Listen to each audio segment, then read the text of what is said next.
Hello and welcome back. Today we're going to use Scratch to create some computer graphics. So using Scratch's pen blocks, along with its motion and other blocks, we're going to start by seeing if we can draw a square.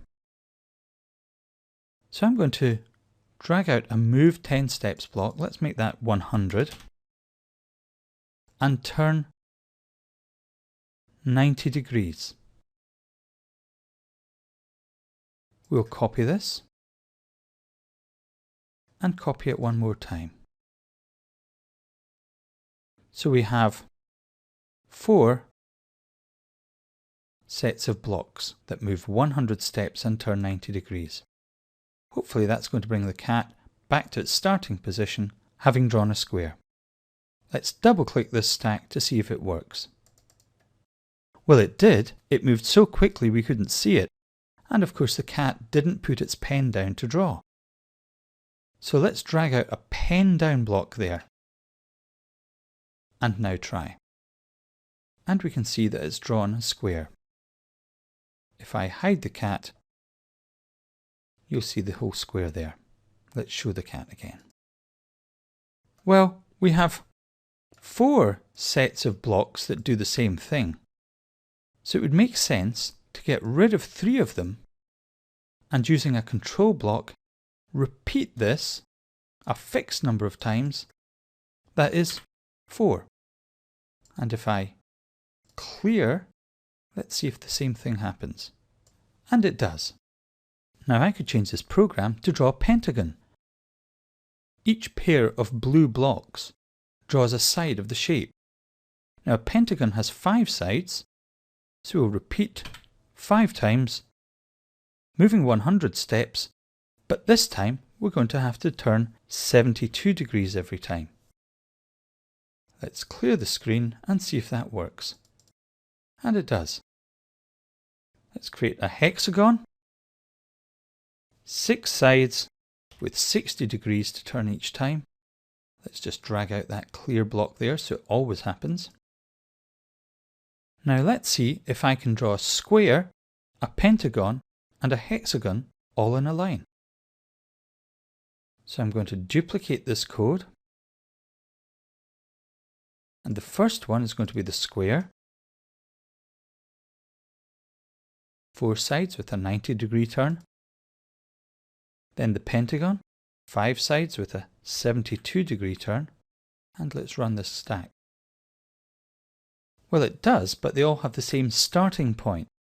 So lastly, I'm going to start the cat at the far end of the screen. Maybe over here. Could even make it smaller. So let's always start the cat at the same place, -200, 0. So it's -200 along on the x-axis and centered on the y-axis, right in the middle of the screen. So I'll clear, put the pen down, and then draw my square. I'm then going to move 150 steps along, draw my pentagon, move another 150 steps along, and then draw my hexagon. Now pause the video and see if you can work out why this isn't going to draw 3 completely separate shapes. Okay, let's run this stack. And we can see that they're all connected. That's because I didn't put the pen up before moving and then the pen down ready to draw the next shape. And I'll need to do it here as well.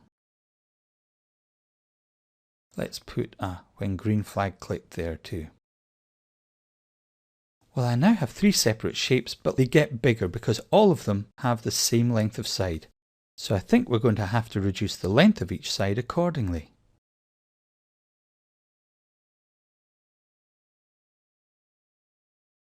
Let's see how that looks. That's almost perfect. Lastly, if we wanted to see those on their own, we could hide the sprite going into Looks, hide the sprite at the very end, but let's show it at the very beginning when it's ready to draw.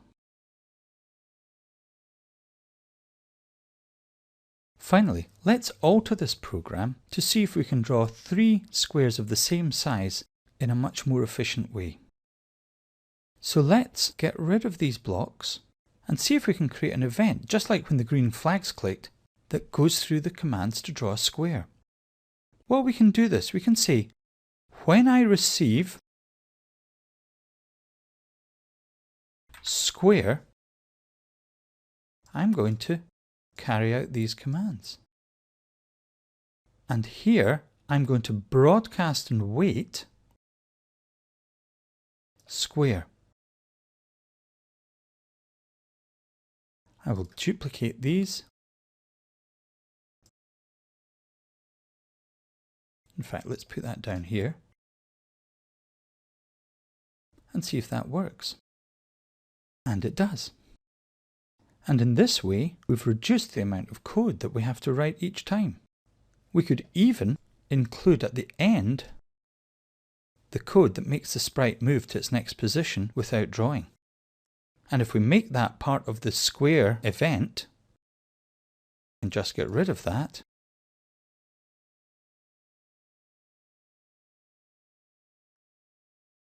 that works very nicely. You could imagine how you could create a whole bank of when I receive messages for different shapes. One final thing, why did we use broadcast square and wait rather than just broadcast?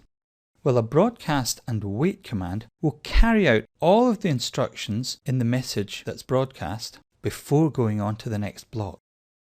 And if I go into single stepping mode, we can see exactly what happens.